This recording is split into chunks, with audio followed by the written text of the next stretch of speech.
हर्षूसाठी आणि त्याच्या सहकाऱ्यांसाठी इथं आलोय मी.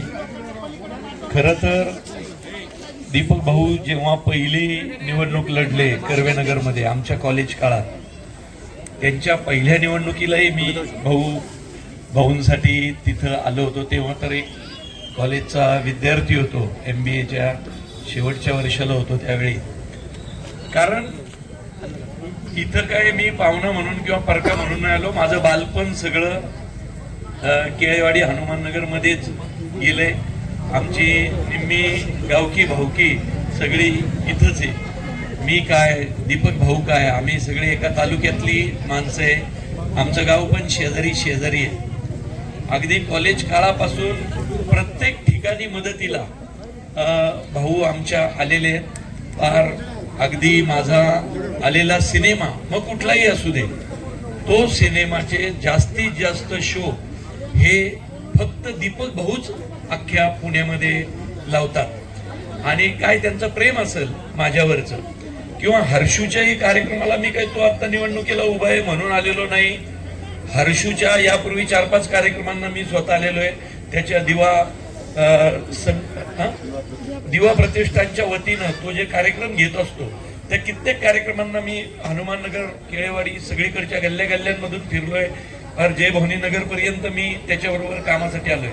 थोडक्यात काय तर एखाद्या परिवाराशी किंवा माणसांशी संबंध हा तुमचा किती जुना आहे यावरून त्या माणसाचं महत्व तुमच्या आयुष्यामध्ये ठरतं. महानगरपालिकेच्या इलेक्शनला खरं तर माणूस महत्वाचा असतो. खरं तर सगळेच उमेदवार, सगळीच माणसं आपल्या ओळखीची असतात, आपल्या सगळ्यांच्या जवळचे असतात. पण आपण हाक मारल्यानंतर कुठला माणूस आला होता, तो तुमच्या मदतीला किती वेळा आला होता, किती वर्ष तो मदत करतोय, या भागातल्या गल्लीबोळातले छोटे छोटे रस्ते, पार दिवे हे कुणामुळे आले हे खूप महत्वाचं असतं. आणि दीपक भाऊंचं आणि मागचे काही 8-10 वर्ष हर्षूचं या भागामध्ये खूप उत्तम काम आहे. सामाजिक कार्यामध्ये खूप अप्रतिम हर्षू करण दोघंही राबतात. मी कित्येकदा छोटी मोठी अडचण असली तर भाऊंकडे तर जात पण नाही, हर्षू किंवा करणलाच फोन करून सांगतो. त्यामुळं दीपक भाऊ तुमच्याबद्दल मी एक वाक्य लिहिलं होतं फेसबुकला, सोशल मीडियावर, की कठीण समय येता कोण कामास येतो, असं एक वाक्य आहे. हे फक्त भाऊ किंवा मानकर परिवाराच्या बाबतीत एकदम सूट होतं. त्यामुळं तुम्ही पाहिलं, मी कुठंच अजून तरी कुठे गेलेलो नाही, कुठल्याच प्रचाराला कुठेही गेलो नाही, कारण सगळेच माणसं ओळखीचे असतात. आणि भाऊंनी मला बोलवलेलं नाही, मी भाऊंना सांगितलं की मला की मी हर्षूसाठी येणार म्हणजे येणार. कारण माणसं घरातली आहेत, माणसं तालुक्यातली आहेत. उद्या एक फोन केला तर एका फोन, आणि फक्त मी काय प्रवीण तरडे सिनेमातला माणूस आहे म्हणून नाही, तुमच्यातल्या कुणीही प्रयोग करून बघा, किंवा तुमच्यातल्या कित्येक जणांनी आतापर्यंत तुम्हाला प्रचिती आली पण असेल की या माणसांना फक्त लोकांचं काम करायचं असेल. आणि त्यांचा उपयोग काय की एकटा हर्षू नाहीये हो, किंवा त्याच्याबरोबरचे उमेदवार नाहीये. हर्षूचा फोन नाही लागला, करण आहे, करणचा नाही लागला, डायरेक्ट भाऊंना करू शकता, नाही तर आमचा आदात आहे, तुम्ही कुणालाही करू शकता ना. तात्पर्य काय, त्या माणसाकडे माणसं किती आहेत. उद्या समजा तिन्ही मानकरांपैकी कोणाचा फोन नाही लागला, तुम्ही त्यांच्या कार्यकर्त्याला करू शकता, आमच्या दत्ताला करू शकता, तुम्ही अजून कोणाला करू शकता. तो माणूस पण भाऊ जसं काम करतील तसंच काम करणार. याचा अर्थ यांच्याकडं माणसांचा मोठा ताफा आहे. कारण ते कार्यकर्ते वर्षानुवर्ष जपलेले आहेत. असं आज नाही की आज निवडणूक लागली म्हणून कुणाला तरी बोलवलं आणि त्याच्या खांद्यावर हात टाकला, असं नाहीये. नाहीतर आम्ही खूप विचारपूर्वकच एखाद्या ठिकाणी जातो. आणि भाऊंसाठी किंवा हर्षूसाठी तेवढ्यासाठी आलोय.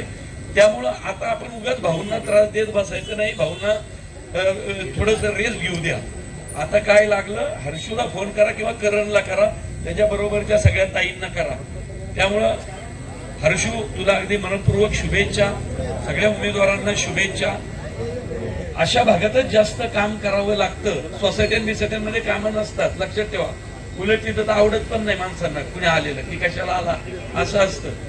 पण खरी कामं, नगरसेवकाचं खरं काम कुठं असतं तर अशा हनुमाननगर, केळेवाडी, आमचा भाग इकडंच असतं, हे लक्षात ठेवा. त्यामुळं इथला नगरसेवक खूप विचार करूनच निवडायचा असतो. तो नगरसेवक, त्याचा भाऊ, त्याचे वडील, त्याचे मित्र, त्याचे कार्यकर्ते, त्याची माणसांचा ताफा पाहिजे. एका माणसावर अवलंबून चालत नाही. त्यामुळे हर्षू, तुला अगदी मनपूर्वक शुभेच्छा. करण भाऊ म्हणजे खरं तर त्यांनी प्रचार पण केला नाही पाहिजे या भागामध्ये, घरात बसला तरी निवडून येणार आहे. फक्त त्याचं प्रेम आहे तुमच्यावरचं, की या निमित्तानं तुम्हाला भेटायला मिळतं.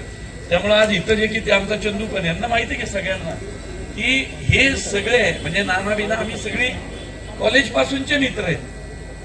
दत्तन मी तर एका वर्गात होतो, एका बेंचवर बसायचो, एकत्र खेळलेलो आहे.